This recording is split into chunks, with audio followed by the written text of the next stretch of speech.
Diego জোতা। কেউ চলে গেলে কি সত্যি হারিয়ে যায়? আপনার দল পর্তুগাল বলছে না। এবারের বিশ্বকাপে আপনি এখনো আছেন ড্রেসিং রুমে, আছেন মাঠে, আছেন প্রতিটা খেলোয়াড়ের হৃদয়ে।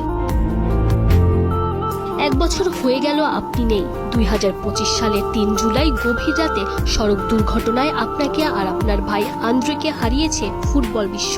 কিন্তু সময় যতই পেরিয়েছে, পর্তুগাল দল ততই আপনাকে আরো কাছে টেনে নিয়েছে। বিশ্বকাপে প্রতিটা দল এসেছে 26 জন ফুটবলার নিয়ে, কিন্তু পর্তুগালের কাছে এই দলটা 27 জনের, কারণ সেই অতিরিক্ত সদস্যের নাম ডিয়েগো জোতা। বিশ্বকাপের আগে পর্তুগালের প্রধানমন্ত্রী দলের খেলোয়াড়দের যে বিশেষ লাল সবুজ ব্রেসলেট উপহার দিয়েছিলেন, সেখানে লেখা ছিল প্রতিটা ফুটবলারের নাম, আর সেই তালিকায় ছিল আপনারও নাম, যেন সবাইকে মনে করিয়ে দেয়া আপনি নেই, কিন্তু আপনি এখনো আছেন দলের একজন হয়ে। আর রুবেন নেভেস, জানেনই তো আপনার জন্য তার ভালোবাসার গল্পটা যেন একদম অন্যরকম।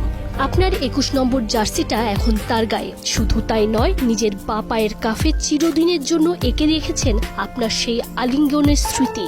গোল করার পর যখন তিনি ট্যাটুর দিকে তাকান, আকাশের দিকে চোখ রাখেন, মনে হয় আপনাকে যেন কিছু বলতে চান। ক্রোয়েশিয়ার বিপক্ষে ম্যাচটাতেও হয়তো খুঁজে নিতে চাইবেন সেই উপলক্ষটাই। আপনার শেষকৃত্যে কফিন বহন করেছিলেন নেভেস। আপনাদের 3 জনের সেই হোয়াটসঅ্যাপ গ্রুপটাও এখনো তিনি রেখে দিয়েছেন। বিশেষ কোনো মুহূর্ত এলে সেখানেই আপনাকে লিখে জানান। তার ভাষায়, আমি এখনো ডিয়েগোর সাথে কথা বলি, হয়তো সে সব দেখছে।